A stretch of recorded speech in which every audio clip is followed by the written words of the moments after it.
welcome to another episode of Founders Ledger. In today's episode, we've got a very special, a very interesting guest from a very different domain, a very different industry, where she has built a business which requires building both trust and credibility in a very highly competitive industry. And this is in the space of skincare, which can be backed only on the foundation of scientific knowledge and also consumer validation. Shelly, thank you for being here. Thank you so much for having me. So let's start with trying to understand more about Fixed Derma and your journey.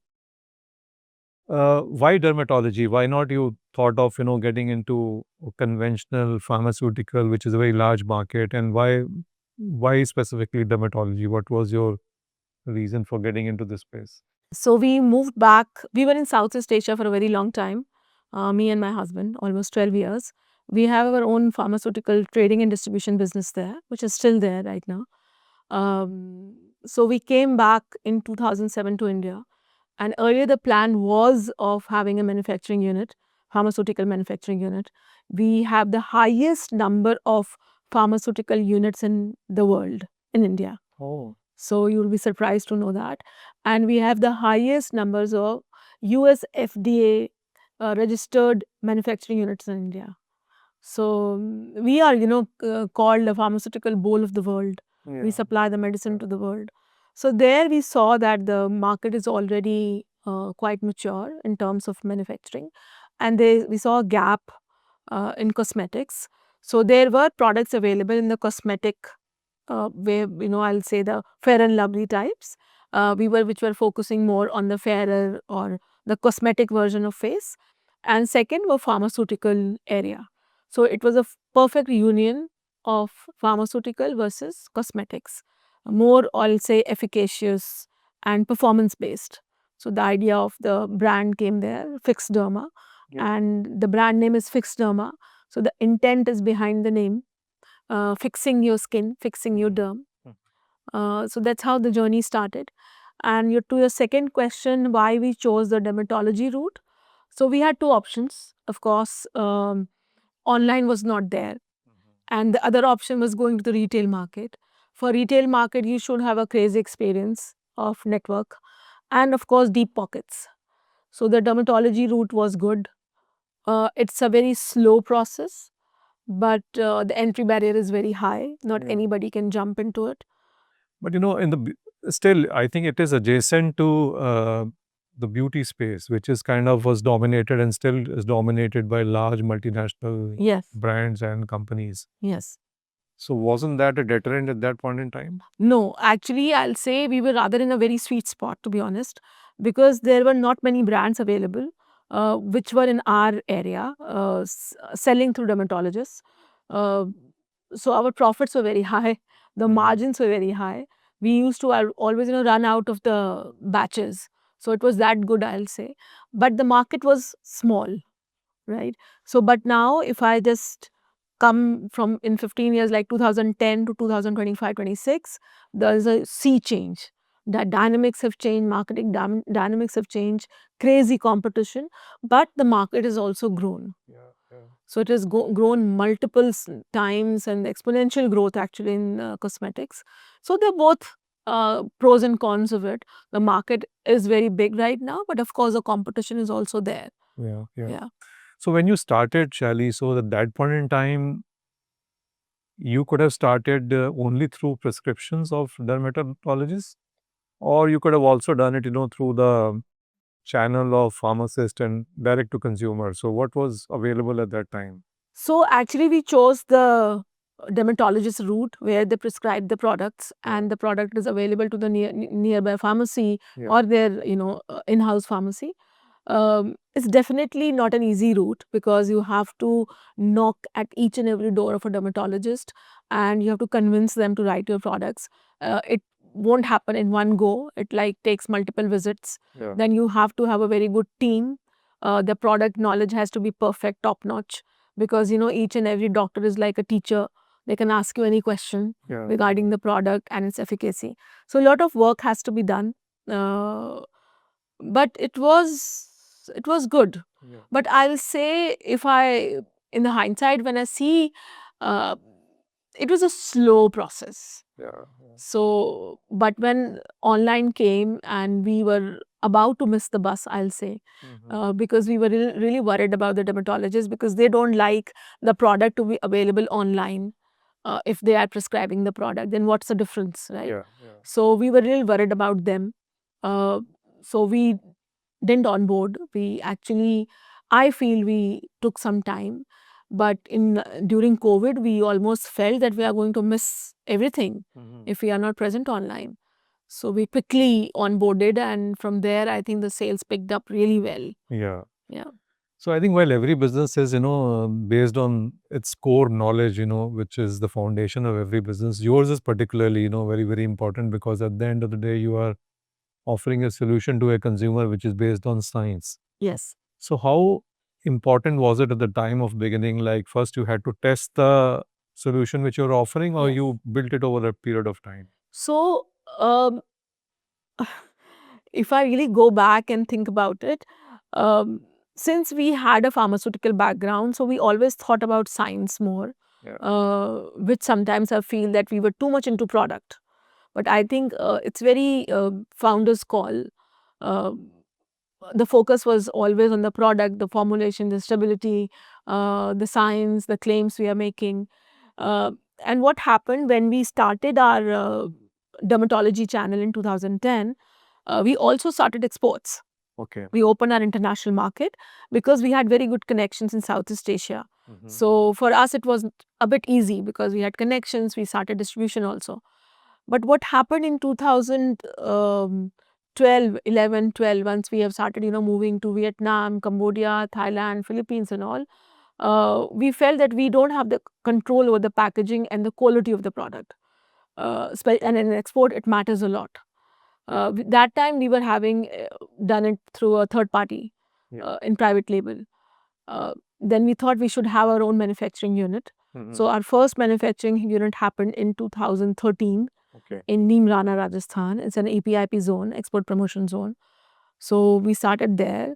Uh, it was a tough call, to be very honest, because having your unit, you have to look after the manufacturing part also, the distribution part, then the local. But we wanted to have a full control. So if I look back now, I think we did a good job because we have our own manufacturing unit. So I think it's 0.5% companies who have their own unit. Yeah. It's 99.5 they go private label. So there you cannot control the quality. Yeah. And once you are exporting and you get a complaint, so it's just not a single email of complaint. You get a debit note, and the debit note has the value of the product, including the freight charges, import duty, everything. So that costs you a lot. Yeah. So yeah. So as you mentioned that it was the founder's call to decide that whether you want to contract out manufacturing or you want to do it on your own. I would say that your decision to do it on your own comes from entirely out of ownership of founders. Yes. Yes. You ensure that the quality which you want to deliver to consumers Yes. is what you Yes. believe you want to give. Yes. So that was a call you took. But for over a period of the rest of your journey, did you think, if you look back, that that was a barrier to scaling up, or do you think it did well to you to build a brand? See, both ways, because I remember when in 2019, before COVID, some of the VCs, they reached out to us, and that time the game was totally different. Everybody was looking at top line, right? And our top line numbers were good, but not that good. So they all said that, why did you invest so much money, time, effort into having your own manufacturing unit? And why? And you'll be surprised that some of them even said that, why are you profitable? Okay. Because that time people were signing, M&As on over a cup of coffee. Okay. It was like everybody was feeling that they are going to miss out on acquiring a company or investing in a company. Everyone is in a hurry, and the whole focus was on top line growth. Whether it is profitable or not profitable, nobody cared about it. Okay. But later, now I think everyone is looking at the bottom line and talking about EBITDA and positive. So I think they have burnt their hands. Yeah. So, so with us, that was a problem. Yeah. They said that you should put the profit money back into the system and look at top line growth. Yeah. But we were building a business. We were not building a business to sell. Yeah. Because I told you that we have business in Southeast Asia and we wanted to divide our risks so that we have one good business in India also. Yeah. So we were building a business. We were not building a business to sell. Yeah. So the idea was to have a profitable business where you take some money home. At the end of the day, every business we believe that has to Yes. make money, and that when any business makes money, that is the best way to give back to the society, because the business stays in business, and what business creates at the end of the day is jobs. Yeah. So I think there's Yeah. no regret for you, of course, and Yeah. to building a I'll profitable. I'll actually tell you a very interesting incident. I was sitting on a panel with the company has already shut down. I won't name it, and they were already into business for 6-7 years, and they said now the investors are asking us to be profitable. That's not fair. So I was like really surprised that they have the full right to ask you to be profitable. 7 years now. When Yeah. will you be? Yeah. Right? But she said that I'm not happy about it. Yeah. So So taking a next turn in our conversation now, Shelly, let me bring you to another topic that, when now you started your business in 2007, 8 onward, you started manufacturing, your own 10, yeah. manufacturing, 10 onwards. And when you started exporting as well, domestic market. So, my own learning out of my own journey is that the market is the best teacher, Yes. right? Because no classroom can teach you what market Yes, teaches of you. So course. there's always a feedback loop. So were there any early surprises, which markets told you both domestically, internationally about your product? I think when I started Fixed Derma, majority of our friends who were abroad, and they all were like only talking about one thing, that payment doesn't get back to you. Payment is a problem in India. The credit line is very, very long and all those things. But to my surprise, I think it was pretty organized. I was very surprised to see. So I'll tell you what happens when you reach out to a chemist. I'm talking about 15 years back, and you ask for a certain product and he doesn't have it. What exactly happens? So what they do, they have a software and they punch in the name of the product which you have been asking for. Yeah. There's an inquiry for, and that product reaches out to the stockist, and there's a whole chain. It's so And the organized. the query floats, Yeah. and the product reaches to him by evening. So I was very surprised that they had those softwares back then. They were local softwares. So Delhi had its own set software, Bombay has its own software, local companies, and it was very interesting for me. And even the payments were not a problem. Okay. I think the problem which I faced was awareness was not there Yeah. of skincare so much. If a dermatologist was writing sunscreen, they used to use it for some time and throw it somewhere. Okay. Like they were treating skincare more as a part of their medicine journey, Okay. not exactly as it's a must have or it's a need or it should be a habit. So that I think has come now. No, skincare is amongst, so many businesses in India which are witnessing the wealth effect. And I think it is just a beginning as India's economy expands and the affluence spreads across the society. So that wealth effect will only expand. And I think your business is such, so that market is only going to grow. So what you're telling is that when you started, it was early days. And so you had to virtually create a market Correct. by creating awareness about your product. Yes. But when your product went to the doctors, was it accepted? Because it is the easiest for them to understand a product like yours. So what was their feedback to you? Very well accepted. Okay. So you won't believe not majority I'll say, but some of the products are actually suggested by them. I remember we had met one dermatologist with my daughter, and she had strawberry skin, which is like open pores and acne skin on your upper arm and back. So even my understanding was not very good of it. So I said, "What is this?" He said, "Shelly, there's no product." And what we suggest, we just ask them to use a anti-dandruff shampoo to wash and use a face gel to apply it there, because people don't understand keratosis pilaris. It's a very common problem, which we call it KP right now. Okay. And we were almost one of the first companies to launch a body acne spray, which is very easy to apply, and then you can just wear your shirt. So yeah, some of the ideas came from them. And then you mentioned that, your natural segue into the exports market was because your familiarity with those markets and you Yes. already had, supply chain networks already well established.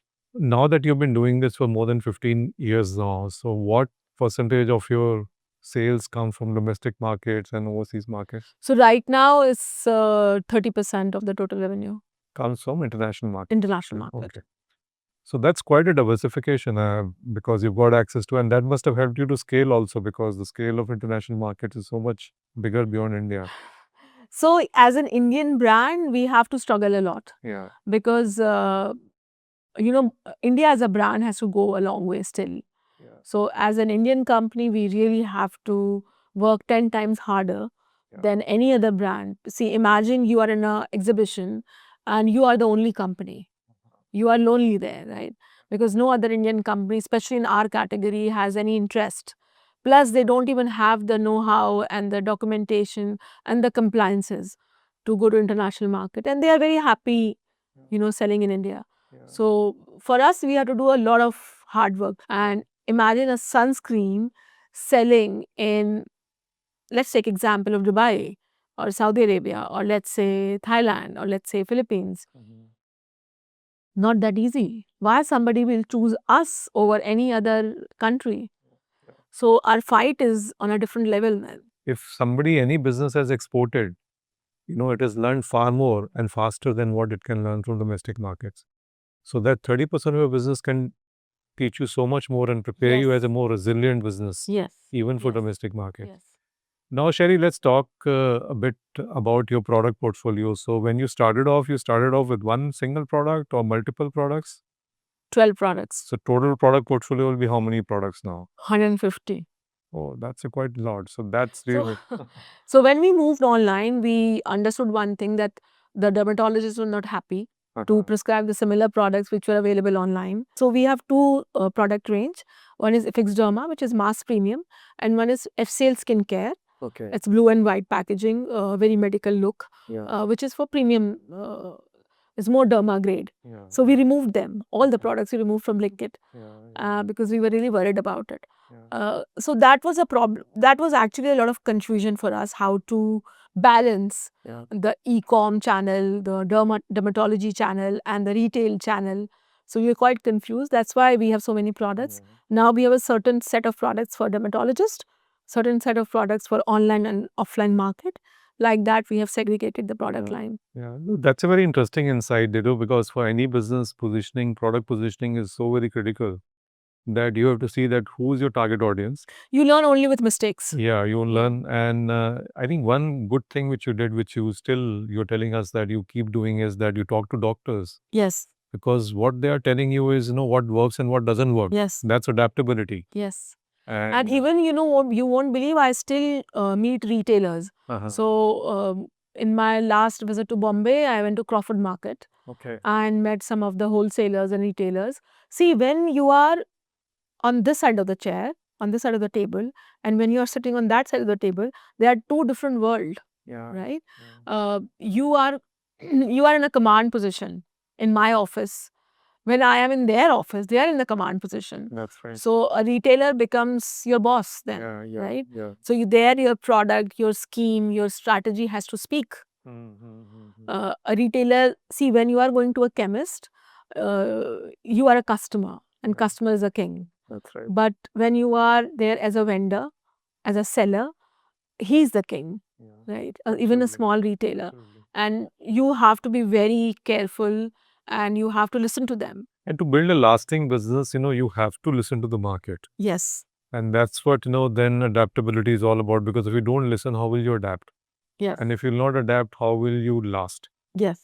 And this is how, see, as founders, we keep on learning on the job all the time, because, see, we are always living in dynamic times, not static times. The context is changing, as you're telling us that the context of communication has changed, Absolutely. right? And your consumer is also changed because Yes. consumer with awareness, consumer is also becoming mature, and Yes. so I think your product basket has to go through a continuous evolution. Yes. And going forward, maybe if your business is telling you that, you may like to consolidate your product basket from maybe 150 to 50, which works the best No, for you. that is not possible, definitely.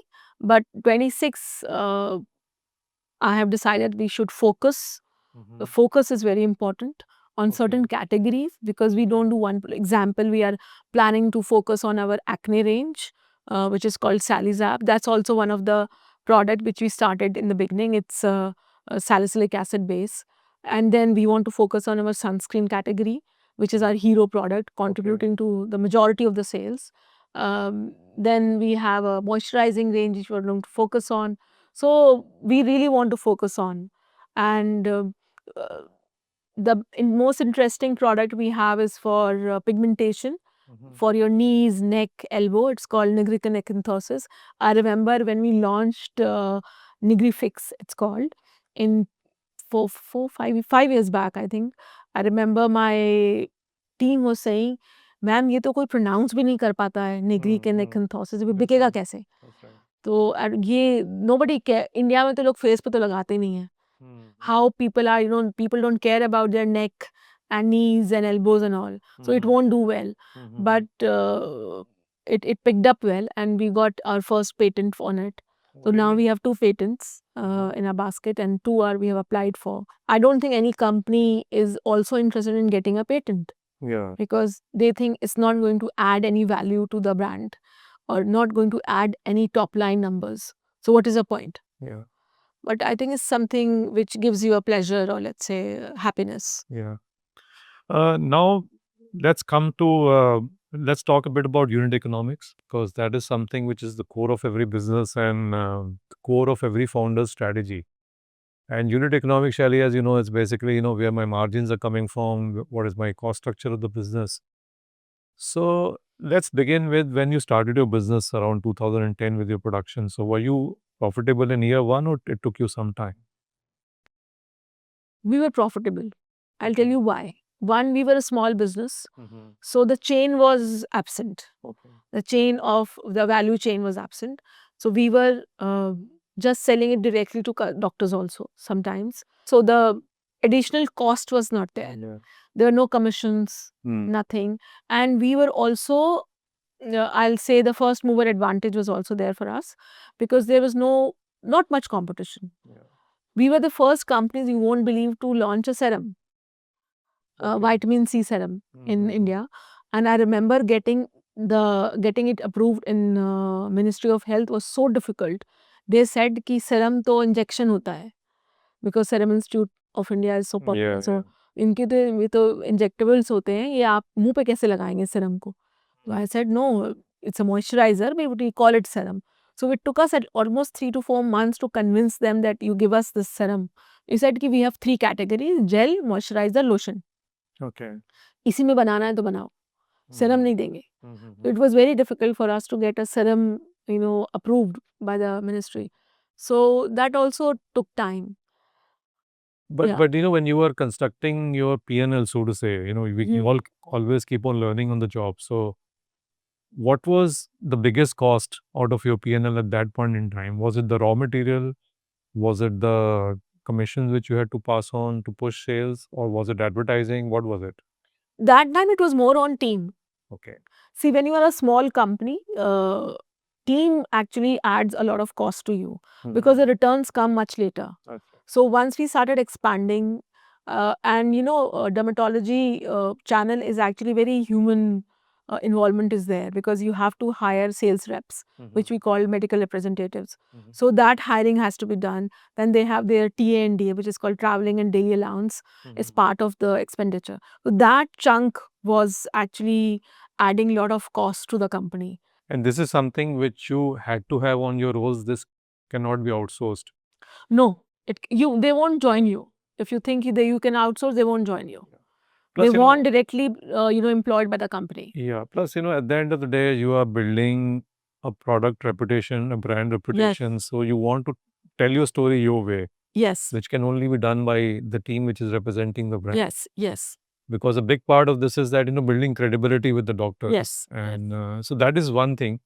So was this a bigger cost, or a bigger cost was advertising, because you also have to build brands? No. So that time, for us, see, in dermatology channel, I'll talk about that first. You don't have to build a brand. Okay. That's your marketing, sales and marketing expenses are literally zero. Okay. So that's why you are very profitable, right? Let's take example of private label. You're getting it made, you're selling through dermatologist, and that's it. Okay. So there's no cost of sales and marketing for promotion cost. In our case, we were manufacturers, so we were saving there 15% or 20% sometimes, which you have to pass on to a private label. Yeah. And we were selling to dermatologist. Okay. But the cost was of sales team there. Okay. I started my company in Delhi. Yeah. If I'm planning to move to Punjab, I have to have a sales team there. Yeah. If I'm moving to UP, I have to have a sales team there. Mumbai, I have to have a sales team there of 10, 15, 20 people, and slowly that becomes 50, 60, 70 people. But online was a game changer. In what way? So if you are a Delhi-based company, you are available in Trivandrum, or available in Mizoram, we are available in Vizag, anywhere in India. Imagine, had this not been there, it will take at least half of your lifetime to reach to South India. Yeah. Yeah. So I think what you're telling us is that your team, your own in-house team, which you invested in, actually became your brand ambassadors. So Yes. you didn't have to actually invest in advertising to build the brand, because they were the brand custodians, the brand ambassadors, and that's how you build the brand. Okay, so that's very interesting. Now let's coming to the last section of our conversation, Shelly. So how does profitability change when you sell globally? Is it different than selling domestically, or? So you won't believe, our international channel, our exports, is the most profitable channel for us. Okay. So which parts of the world you sell currently? So we are heavily present in Southeast Asia. Okay. Except Indonesia. Somehow Okay. we couldn't get a buyer there. We are still working on it. The most interesting part is that we have a query from Korea. Okay. Though K-beauty is so popular in India, because we have very distinct, very different kind of products. Because K-beauty mostly focus on face a lot. Yeah. And I think whenever we think about skincare or beauty, we only think about face. Yeah. Skin is more than that. Skin is the largest organ of your body, right? So you have to take care of your skin. So I always try to tell people that the awareness is still at a very nascent stage in India. So, let's not go far from India. Let's talk about Nepal. You will be very surprised. The ratio of skincare usage in Nepal is much higher than India. Oh, really? Much higher. And what could be the reasons for that? Their awareness. Oh. They're really aware people. We call them a poor country, but their awareness in terms of dressing, in terms of skincare is very high. So I think we are still learning that. We are still learning to use perfumes and deodorants. I think we still are learning about self-hygiene and we are still a bit far behind it. Far behind. I look at the brighter side of it. Yeah. So we have CeraVe, Eucerin, Cetaphil all coming to India. I will look from a different lens to it. I'll say they are creating more awareness. Absolutely, yeah. If you see more and more brands on the shelf, there is more awareness in the market. So they are doing it for you. Yeah, absolutely. So they are doing the hard work for you. They are spending money for you. That's right. So you take advantage, you ride on it. Yeah. And they're helping to basically expand the market, consumer awareness, and if your product stands out amongst or within that awareness, then of course, definitely, you can scale so very much. So I think it's a long way to go. Yes. And I really wish that Fixderma could be India's multinational in this space, selling in all over the world. Yeah, thank you so much. And I think that's also my wish to see. I don't have like very big dreams, but yeah, I want to see our products, some of the daily habit products, to be each and every household, to be near the bedside, like our foot cream, which is an excellent product. The products which you really need on daily basis. And I really wish that Indians should understand that skincare is not vanity. It's not only about beauty. Yeah. It's a essential. It's something which is really needed by your body. Right. So now coming to my last question, Shaili, are you fond of reading? Yes. Would you like to share one book which influenced you as an entrepreneur, as a founder to build your business? I recently read Dream with Your Eyes Open by Ronnie Screwvala. Okay. Very interesting point of view by him. And Atomic Habits, I don't know how many times I've read it.